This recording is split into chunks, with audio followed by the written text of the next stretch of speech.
আসসালামু আলাইকুম রহমতুল্লাহ নাহমাদুহু ওয়া নুসাল্লি আলা রাসূলিহিল কারীম আম্মা বাদ। গত দর্শে আমরা আসাবা সম্পর্কে বিস্তারিত আলোচনা করেছি। এই দর্শে আমরা আরো কিছু আসাবা নিয়ে আলোচনা করব যে এবং প্রথমে আমরা দেখব যে আসাবার একটা সূচিপত্র বা একটা নকশা। শাজারাতুল আসাবাতি বিনাফসিহি, সত্তাগত কারণে যারা আসাবা হয় তাদের একটি সাজারা বা একটা চিত্র।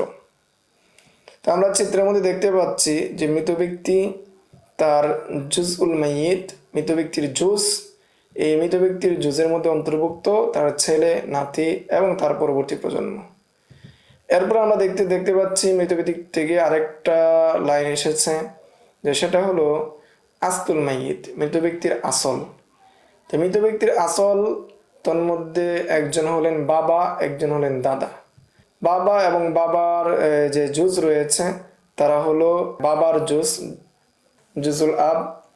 জুজুল আবের মধ্যে অন্তর্ভুক্ত হলো ভাই এবং ভাইয়ের ছেলে বাতসপুত্র এবং তার অধতন যারা রয়েছে।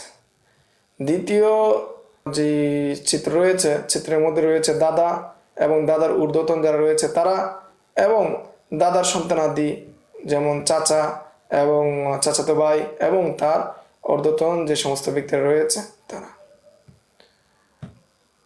তাহলে আমরা আসাবা সম্পর্কে বিস্তারিত গত দর্শে এবং এই দর্শে আমরা আলোচনা করছি।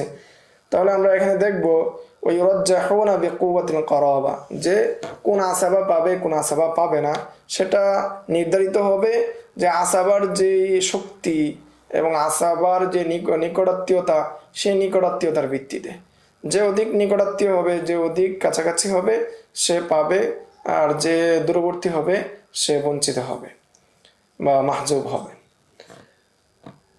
পূর্বে আমরা জেনেছি যে আসাবা যে তিন প্রকার, তার মধ্যে একটা হলো আসাবা বিনাফসিহি। আমরা এখানে আলোচনা করব যে আসাবা বিগাইরিহি এবং আসাবা মা গাইরিহির সম্পর্কে সংক্ষিপ্ত আলোচনা করব।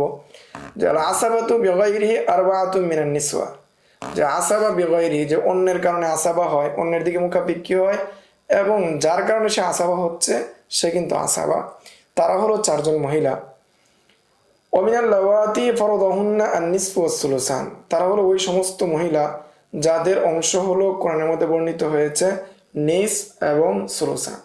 ওয়াসিরনা আসাবাতান বিআখওয়াতিহিন্না, তারা কি আসাবা হয়ে যায় তাদের ভাইদের সাথে।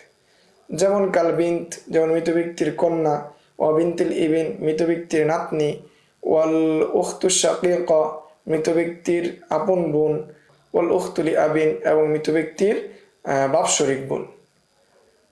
এই চারজন। ওমান লা ফারদা লাহা মিনাল ইনাস ওয়া আখুহা আসবা, আর যেই সমস্ত মহিলাদের কোরআনের মধ্যে অংশ নির্ধারিত করা হয় নাই, এমত অবস্থায় তার ভাইয়েরা যদি আসাবা হয়, লা তাসিরু আসাবাতান বিআখিহা, ওই সমস্ত মহিলারা কি হবে না, আসাবা হবে না তার ভাইয়ের দ্বারা। কাল আম্মাতি মাল আম, যেমন ফুফি কখনোই তার চাচার সাথে আসাবা হবে না, চাচা উত্তরাধিকারী সম্পত্তি লাভ করবে কিন্তু ফুফি পাবে না। ফালমালু কুল্লুহু লিল আম্মি দুনাল আম্মাতি, যে সমস্ত সম্পত্তি হয়ে যাবে চাচার কিন্তু ফুফুর কোনো সম্পত্তি হবে না। ওয়াম্মাল আসাবাতু মা গায়রিহি, আর আসাবা মা গায়রিহি এর ব্যাখ্যা হলো ফাকুল্লু উনসা তাসিরু আসাবাতান মা উনসা উখরা কাল উখতি শাকীকা মা আল বিনতি আও বিনতিল ইবিন। যে আসাবা মা গায়রিহি বলা হয় ওই সমস্ত আসাবা যার কারণে আসাবা হয়, যার মাধ্যমে সে আসাবা হয় সে আসাবা না, এই জন্য বলা হয় আসাবা মা গায়রিহি। তো আমাদের এখানে গুরুত্বপূর্ণ একটা বিষয় হলো যে আসাবা শব্দটা মুজাক্কার মুয়ান্নাস উভয়ের জন্য কি করা হয়, ব্যবহার করা হয়। ফাকুল্লু উনসা তাসিরু আসাবাতান মা উনসা উখরা, ফলে প্রত্যেক মেয়ে মহিলা যে সে আসাবা হয়ে যায় অন্য আরেকজন মহিলার মাধ্যমে। যেমন এর উদাহরণ হলো কাল উখতি শাকীকা মা আল বিনতি, উখতে শাকীকা যে রয়েছে সে যদি কোনো এক মৃত ব্যক্তির কন্যার সাথে থাকে বা কন্যার সাথে আসে তাহলে সে আসাবা হয়ে যায়, কিন্তু কন্যা মূলত আসাবা না। আও বিনতিল ইবিনি, অথবা উখতে শাকীকা যদি মৃত ব্যক্তির নাতনির সাথে যদি আসে তাহলেও সে কি হয়ে যায়, আসাবা হয়ে যায়। তানবীহুন হামুন, গুরুত্বপূর্ণ একটি সতর্কতা, সেটা হলো ইদা আসবাহাতিল উখতুশ শাকীকাতু আসাবাতান মাল গায়রি, যখন উখতে শাকীকা অন্যের সাথে আসাবা মাল গায়র হয় ফাইন্নাহা তাসবাহু কাল আখিশ শাকীক, যখন সে অন্যের সাথে কি হবে আসাবা হবে তখন সে সহোদর ভাইয়ের মতো হবে। যদি সে সহোদর ভাইয়ের মতো হয় ফাতাহ জুবুল ইখওয়াতা লি আবিন, ফলে সে বাৎসরিক যে ভাই রয়েছে তাকে সে কি করবে সম্পত্তি থেকে বাধা দিবে, সম্পত্তি থেকে বঞ্চিত করবে, অর্থাৎ বাৎসরিক ভাই কি পাবে না, কোনো ধরনের সম্পত্তি পাবে না। আমরা এখন একটি উদাহরণ দিচ্ছি, যেমন মাসআলা, একজন ব্যক্তি মারা গেল, তার একজন স্ত্রী, একজন মেয়ে, একজন সহোদর বোন এবং একজন বাৎসরিক ভাই রয়েছে। তাহলে স্ত্রীর যেহেতু মৃত ব্যক্তির সন্তান রয়েছে সে সুমুন পাবে, আর মেয়ে যেহেতু একা সেই জন্য সে নিস পাবে, এবং অন্য কেউ না থাকার কারণে একজন মেয়ের সাথে সহোদর বোন আসাবা হবে, এবং আসাবা বোন ভাইয়ের স্থলে হয়ে যাবে, এবং ভাইয়ের স্থলে হওয়ার কারণে আখলি আব অর্থাৎ বাৎসরিক যে ভাই রয়েছে তাকে সে মাহজুব করে দিবে, সে কি হবে বাধাপ্রাপ্ত হবে সম্পত্তি থেকে। ফলে স্ত্রী সুমুন পাবে এবং বিন্ত রুবু পাবে এবং উখতে শাকীকা আসাবা হিসেবে বাকি অংশ পেয়ে যাবে।